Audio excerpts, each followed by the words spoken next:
ಹಲವು ಹೊಸತನಗಳಿಗೆ ಪುತ್ತೂರು ಆರ್ಟಿಒ ಸಾಕ್ಷಿಯಾಗ್ತಾ ಇದೆ. ಈ ನಡುವೆ ಈ ವರ್ಷದಿಂದ BH ಸೀರೀಸ್ ನ ನೋಂದಣಿ ಸಂಖ್ಯೆಯನ್ನ ಕೂಡ ಪುತ್ತೂರು ಪ್ರಾದೇಶಿಕ ಸಾರಿಗೆ ಕಚೇರಿಯಲ್ಲಿ ನೋಂದಣಿ ಮಾಡಲಾಗಿದೆ. ಈಗಾಗಲೇ 2 ವಾಹನಗಳ ನೋಂದಣಿಯೂ ಆಗಿದೆ. ಅಂದಹಾಗೆ BH ಅಂದ್ರೆ ಅಂತರ್ರಾಜ್ಯಗಳ ನಡುವೆ ವರ್ಗಾವಣೆಗೊಳ್ಳುವಂತಹ ನೌಕರರಿಗೆ ಅನುಕೂಲವಾಗುವಂತಹ ನೋಂದಣಿ ಸಂಖ್ಯೆ. ಇದು ಒಟ್ಟು 9 ಡಿಜಿಟ್ಗಳನ್ನ ಹೊಂದಿರುವಂತಹ ನಂಬರ್ ಪ್ಲೇಟ್. ಇಲ್ಲಿ ಪ್ರಥಮ 2 ಸಂಖ್ಯೆಗಳು ವಾಹನವು ನೋಂದಣಿಯಾದ ವರ್ಷವನ್ನ ಸೂಚಿಸುತ್ತವೆ. ಬಳಿಕದ BH ಅಂದ್ರೆ ನಮ್ಮ ದೇಶ ಭಾರತದ ಸಂಕೇತ. ಬಳಿಕ 4 ಡಿಜಿಟ್ನ ಸಂಖ್ಯೆ ವಾಹನದ ನೋಂದಣಿ ಸಂಖ್ಯೆಯಾಗಿರುತ್ತದೆ. ಕೊನೆಯಲ್ಲಿ ಬರುವ ಆಲ್ಫಾಬೆಟ್ ಅಕ್ಷರವು ಸೀರೀಸ್ ಕೋಡ್ ಆಗಿರುತ್ತದೆ. ಇದನ್ನ ಮುಖ್ಯವಾಗಿ ಒಂದು ರಾಜ್ಯದಿಂದ ಇನ್ನೊಂದು ರಾಜ್ಯಕ್ಕೆ ವರ್ಗವಾಗಿ ತೆರಳುವ ಕೇಂದ್ರ ಸರ್ಕಾರದ ನೌಕರರಿಗೆ ಅನುಕೂಲವಾಗಲೆಂದು ಕೇಂದ್ರ ಸರ್ಕಾರವು ತಂದಿದೆ. ಈ ಮೂಲಕ ಲಕ್ಷಾಂತರ ಮಂದಿ ಕೇಂದ್ರ ಸರ್ಕಾರಿ ನೌಕರರಿಗೆ ಅನುಕೂಲವಾಗ್ತಾ ಇದೆ. ಜೊತೆಗೆ ಖಾಸಗಿ ವಿಭಾಗದ ಉದ್ಯೋಗಿಗಳಿಗೂ ಈ ನೋಂದಣಿ ಸಂಖ್ಯೆ ಲಭಿಸುತ್ತದೆ. ಆದರೆ ಅವರು ಕೆಲಸ ಮಾಡುವ ಖಾಸಗಿ ಕಂಪನಿಯ ಶಾಖೆಗಳು ಕನಿಷ್ಠ 4 ರಾಜ್ಯಗಳಲ್ಲಿ ಇರಬೇಕಾಗುತ್ತೆ. ಅವರು ಯಾವ ರಾಜ್ಯಕ್ಕೆ ಹೋದರೂ ಹೆಚ್ಚುವರಿ ತೆರಿಗೆ ಕಟ್ಟಬೇಕಿಲ್ಲ.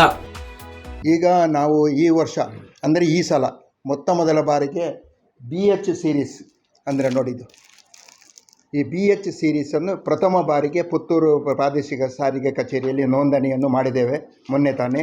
ಇದರಲ್ಲಿ ನೋಡಿ ಫಸ್ಟ್ 22 ಬರೋದು ಈ ವರ್ಷ 2022 ಅಂತ. BH ಅಂದರೆ ನಮ್ಮ ದೇಶ ಭಾರತ ಅಂತ ಇದು ನಂಬರ್ ಮತ್ತು A ಸೀರೀಸ್. ಹಾಗೆ ಇದನ್ನು ಮೂಲತಃ ಒಂದು ರಾಜ್ಯದಿಂದ ಇನ್ನೊಂದು ರಾಜ್ಯಕ್ಕೆ ವರ್ಗಾವಣೆಯನ್ನು ಹೊಂದುವ ಕೇಂದ್ರ ಸರ್ಕಾರದ ನೌಕರರಿಗೆ ಅನುಕೂಲವಾಗಲಿ ಅಂತ ಈ ಒಂದು ರಿಜಿಸ್ಟ್ರೇಷನನ್ನು ಕೇಂದ್ರ ಸರ್ಕಾರವು ತಂದಿದೆ. ಇದರ ಮುಖಾಂತರ ತುಂಬ ಲಕ್ಷಾಂತರ ಮಂದಿ ಕೇಂದ್ರ ಸರ್ಕಾರದ ಎಂಪ್ಲಾಯೀಸ್ ಅಂದರೆ ಮುಖ್ಯವಾಗಿ ಡಿಫೆನ್ಸಲ್ಲಿ ಸರ್ವಿಸ್ ಮಾಡ್ತಾರೆ, ಬ್ಯಾಂಕಲ್ಲಿ ಸರ್ವಿಸ್ ಅಂಥ ಉದ್ಯೋಗಿಗಳಿಗೆ ಅನುಕೂಲವಂದ ಆಗಿದೆ.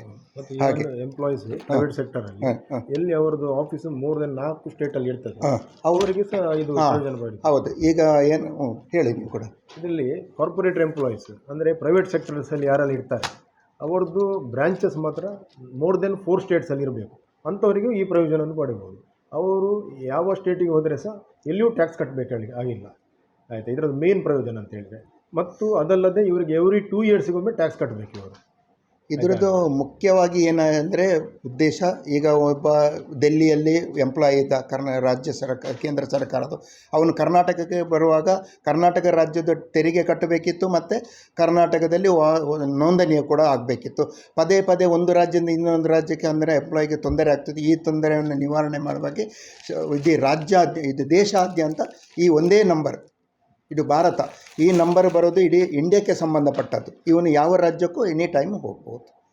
ಈ ಮೂಲಕ ಪದೇ ಪದೇ ವರ್ಗಾವಣೆಗೊಳ್ಳುವ ನೌಕರರಿಗೆ ಉಂಟಾಗ್ತಾ ಇದ್ದ ತೊಂದರೆ ಹೊರೆಯನ್ನ ಈ ಮೂಲಕ RTO ನಿವಾರಣೆ ಮಾಡಿದೆ. ದೇಶದಾದ್ಯಂತ ಇದು ಈಗಾಗಲೇ ಜಾರಿಗೆ ಬಂದಿದ್ದು ಪುತ್ತೂರಿನಲ್ಲೂ ಉತ್ತಮ ಪ್ರತಿಕ್ರಿಯೆ ವ್ಯಕ್ತವಾಗುತ್ತಿದೆ.